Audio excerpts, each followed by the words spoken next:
Okay, well, we're going to talk about how 80/20 came to be and the rigors that we've gone through to get it where it is. And the idea for 80/20 actually, 80/20 is an outgrowth of the consulting business. It's the Pareto principle on unequal distribution. And it, to me, it tells everything. And I was doing consulting work in industrial marketing, and I found that the 80/20 principle really got people to ask questions about what you do and how does it benefit them. And of course, the primary definition behind that is 80/20 is the Pareto principle on unequal distribution, that 80% of your results come from 20% of your efforts. And I found that it always got people to ask, what do you do? And I thought, well, I'm teaching selling and I'm teaching marketing, that the best thing I can do is get people to ask me what I do. And if I say it's 80/20, they said, well, what does 80/20 do? So you get to tell them. And one of the things you should learn early in the game, that all you need is for someone to ask you a question. And that means that you shift that platform from them to you, because they're standing there expecting an answer. So you are in control of the answer.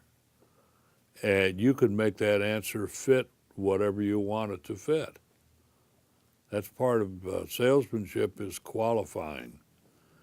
And one of the greatest things you can develop in selling, or basically human interaction, is to ask a question. What do you do? What is your line of work?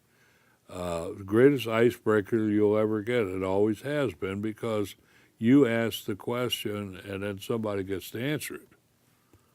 So it's really kind of a standard operating procedure if you want to create and maintain a relationship. Always show interest in the other party. And that interest then will be met in kind. Now you've got a relationship growing. So it really is a simple philosophy, but it really pays off, particularly if you're trying to develop a circle of friends. So, secondly, the idea for the company is something that I had put together basically from the machine trade, and the fact that welding angle iron for mounts, etc., has been standard operating procedure since the beginning of time, when the reality is that there's always a better way to do anything, but you don't know until you open the door up and allow that creativity to take over. So my approach to it was, in fact, my last role as an employee was with PhD, who is a component manufacturer. And they always had to have a place to mount something.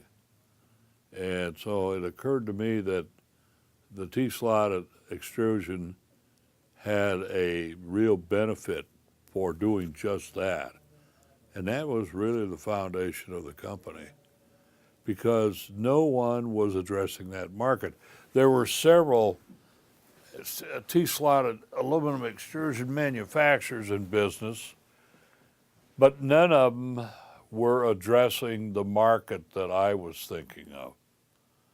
And to this day, 23 years later, there's still a lot of disconnection on where the actual market is.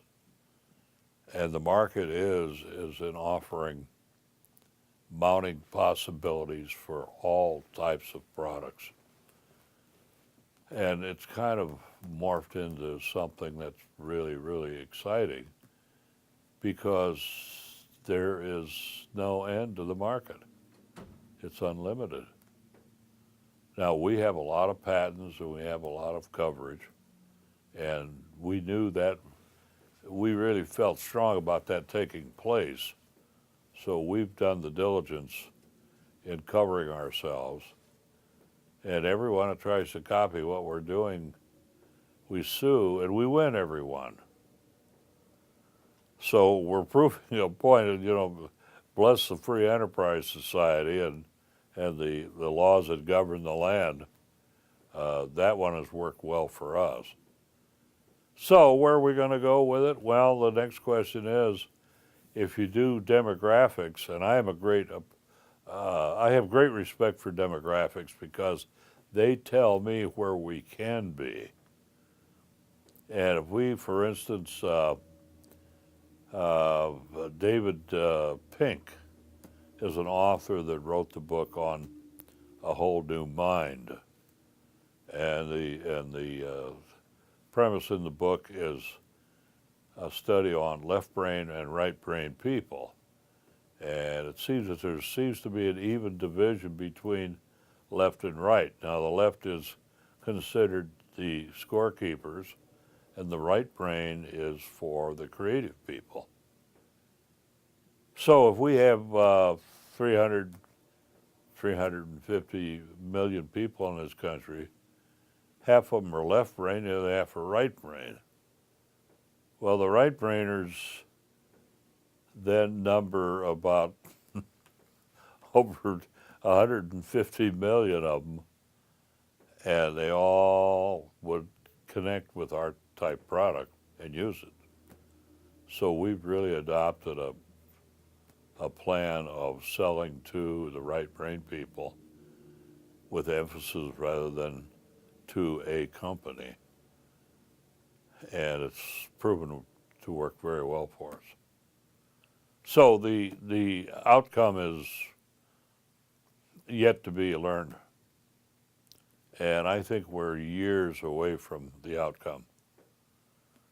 We can't, because it's an exposure, and you have to have that exposure in order to connect and make something out of it that produces revenue. So I predict that the length is unlimited. The only thing that could kill it are people who don't get it. And if they don't get it, they don't understand it, and then they'll kill it. And they'll kill it. They'll kill it by their own lack of knowledge and their lack of understanding because of their lack of ambition. You got to take time out to get all the answers, and if it doesn't take a week, it can take a month. If it doesn't take a month, it could be a year. And if that isn't the case, then it could be beyond that, and actually to Never Never Land.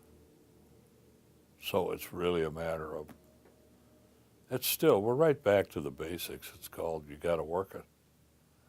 And if you're not willing to work it, you won't get the results. So is that true? That's true. Whatever you're doing, if you're going to go into the media business, you got to know everything about it. You got to work it. You got to tell them. You got to tell them what you just told them, and then you tell them again and again and again. And eventually the picture will form. But if you ever quit telling them, then that picture will never appear. It'll go away and you'll sit and wonder what happened. We usually die by our own hand. We don't like to admit failure, but it was our hand that created it. So